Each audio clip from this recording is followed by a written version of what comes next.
Меѓународниот ден на мајчиниот јазик синоќа беше одбележан и во Кичево. Во организација на Унијата на жени на ВМРО ДПМН од Кичево, во просториите на градската библиотека Кочо Рацин, пред присутните беа посочени главните особености на мајчиниот јазик. Унијата на жени на ВМРО ДПМН од Општинскиот комитет Кичево денес го одбележува во рамките на своите програмски активности Светскиот ден на мајчиниот јазик.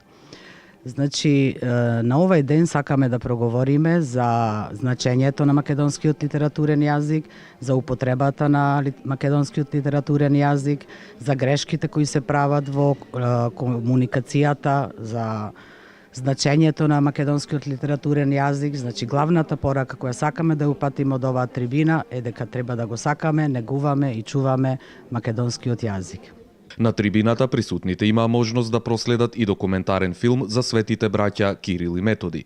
Промоција и ширење на мајчиниот јазик е неопходна за заштита на културни традиции во светот, кои ги затврстуваат разбирањето, толеранцијата и дијалогот меѓу народите. Меѓународниот ден на мајчиниот јазик прогласен е на 30-та седница на Генералната конференција на УНЕСКО во 1999 година, именувајќи го 21 февруари како ден на кој се одржани драматичните протести за бенгалскиот јазик.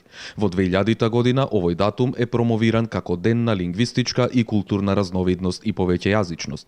Според статистичките податоци, во последните 3 века има изумирање или драматично намалување на јазиците, особено на американскиот и австралискиот континент. Во светот денес се зборуваат околу 6500 јазици, а на околу половина им се заканува исчезнување во многу делови од светот.